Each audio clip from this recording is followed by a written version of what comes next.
With our yacht center, we've always focused from day one on trying to expand into new markets. We've always had a very loyal and strong customer base. We were originally established in 1957. But you can't keep focusing on the same group and hope to have major expansion. So we took a look at areas and groups that we were not working with. Most of them were people who we weren't really touching very well at all.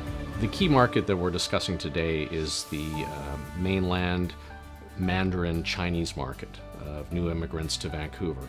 And they make up just a little under 10% of the city's population. And we've developed that to become over 40% of our gross revenue at the Yacht Center. I feel it's critically important to engage in new markets. We have been selling to the same demographic for years, and that demographic is shrinking. We need new people to replace that. So we need to expand, find new areas that we haven't looked at where we can grow our business and share the passion that we have for the boating lifestyle. For marketing, M&P Yacht Center has made a specific brochure in Mandarin so that the Chinese people can understand exactly what it's saying. There is a similar one that is in English as well. We also have Chinese writing on all of our sales signs, and so there's the English logo of M&P Yacht Center, then we've got the Chinese version of M&P Yacht Center with our phone number. I really feel the most important thing when trying to engage a new market is as much as you should try to learn to understand it yourself so that as people are coming in, you know how to properly greet them. But I really feel the most important thing when engaging in a new market is having somebody brought into the team who understands it already. Chinese right now, everybody knows Chinese has strong buyer power right now, and they push up Vancouver's real estate market to like almost triple price since 1998.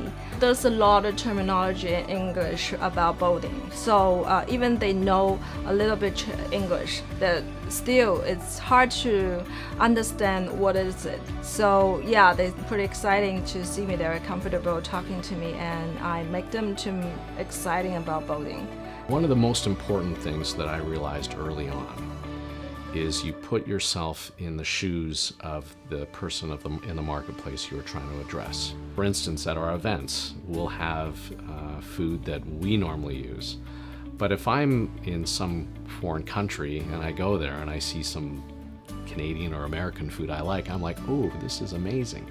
So thinking that way, we really took our team and said how, in this particular group, the Chinese group, what is going to make them feel comfortable? How are they going to feel at home? How are they going to feel accepted? What are those little touches and large initiatives that are going to have the effect that it's going to reduce the fear of working with our team and exploring something, a recreation that is fairly foreign to them?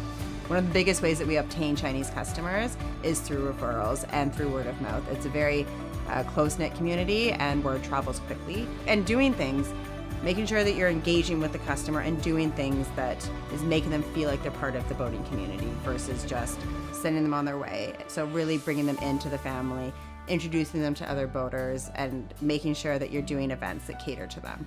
When I think about the most important things we did to be successful, I would say number one was commitment. Commit yourself to doing it. Commit yourself and your entire team to taking on this challenge, because it isn't easy. The second most important thing is go to them at their level with their people. Find staff, bring them on board who understand the culture and know how to relate to it. Treat them the way you would like to be treated if you were in a foreign country. That's the most important thing, or in a foreign culture. If you take that, everything branches out from there. We do a long list of events for our regular customers. We took and said, okay, what are we going to do, and do the same thing for our Chinese, but make it all work for them. You can't assume that they'll understand both the brand and the recreation where it fits in. You need to find things they're passionate about, find products, leisure products that they're passionate about too, and find a way to co-brand with those and get some crossover marketing.